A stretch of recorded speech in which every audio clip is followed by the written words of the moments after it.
Yes. আরে এত টাকার বাইক কিনে কি করবো, টোটোটা নেবো। আজকে পেলাম দু হাত ভরে যা ছিল স্বপ্ন আমার।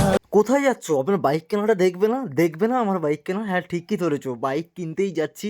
তো দেখো কোথায় যাচ্ছি, বাইক শোরুমে পৌঁছলাম। তো দেখে তো আমি জাস্ট অবাক, এত এত বাইক কালেকশন। সত্যি সবারও স্বপ্ন আছে, আমারও স্বপ্ন আছে একটা গাড়ি কেনার। আর বাইকটা হলো ছেলেদের ইমোশন, তাই না? আরে এত টাকার বাইক কিনে কি করবো, টোটোটা নেবো না? টোটো নিলে তোমরাও চড়তে পারবে, তাই না? তো কোনটা নেবো, কি নিচ্ছি সেটা দেখো, ঠিক আছে? এই গাড়িটা ভালো, এটা নেব না এগুলো নেব, না এর মধ্যে যে কোনো একটা নেব। বাইক শোরুমে ঢুকতেই প্রথম নজর পড়ে সাদাপরির। ও ভাই, লাভ ইউ সাদাপরি। এই ইচ্ছেটা কবে পূর্ণ হবে, কবে হবে? তো যাই হোক, ইচ্ছে থাকলে ঠিক পূর্ণ হবে। তো দেখা যাক সেই আসল মুহূর্তটা।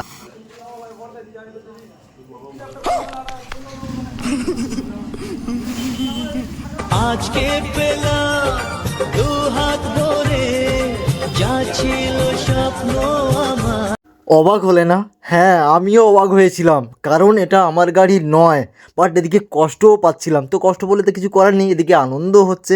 তবে হ্যাঁ, একটা বন্ধু গাড়ি কিনেছে তো আনন্দ তো হবেই।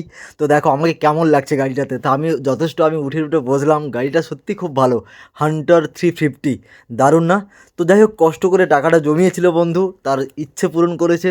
তুমিও পারবে, ইভেন আমিও পারবো, তাই না? আমিও এক সময় পারবো। তো গাড়িটার লুক দেখো, আমি বসেছি, কেমন লাগছে বলো? আর এক আওয়াজটা দেখো, জাস্ট আওয়াজটা দেখো, মন ছুঁয়ে যাবে। চলো টাটা, আবার দেখা হবে নতুন কোনো একটা ভিডিওতে।